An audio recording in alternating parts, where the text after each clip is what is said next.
2024 ডিসেম্বরে বড়দিন উপলক্ষে মুক্তি পেয়েছে 4টি বাংলা সিনেমা, খাদান, সন্তান, চালচিত্র এবং 5 নম্বর স্বপ্নময় লেন।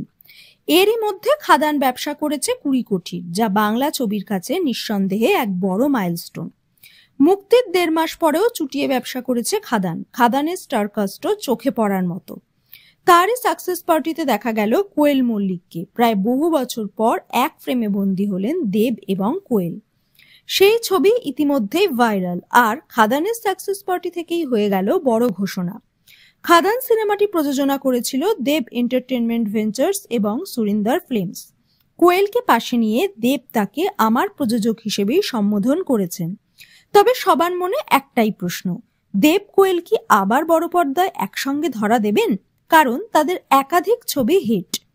সরস্বতী পুজোতেও তারা একসাথে ফ্রেমে এসেছিলেন। সাকসেস পার্টিতে দেব জানান, দুজনেরই একসাথে কাজ করার ইচ্ছে আছে, তবে একটা ভালো স্ক্রিপ্ট দরকার, তাহলেই ইচ্ছে পূরণ হবে বাংলার দর্শকদের। সূত্র বলছে, নাম না করেও ভবিষ্যতের দেব কোয়েল জুটি প্রসঙ্গে নাকি মন্তব্য করেছেন শুভশ্রী গাঙ্গুলী।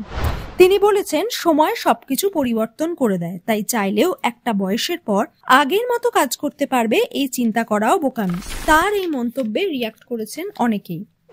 দেব কোয়েলের অনুরাগীরা বলেন, সময় তোমায় বুড়ো বানালেও আমাদের কোয়েল দিকে তো বানায়নি, আর দেবদাকে তো বয়স কখনোই থামাতে পারবে না। কেউ বলেন যে যাই বলুক, আমরা দেব কোয়েলকে আবার জুটি হিসেবে দেখতে চাই। আর একজন লেখেন, অনেক অপেক্ষার পর দেব কোয়েলকে আবার জুটি হিসেবে দেখব, সেটা শুনেই ভালো লাগছে।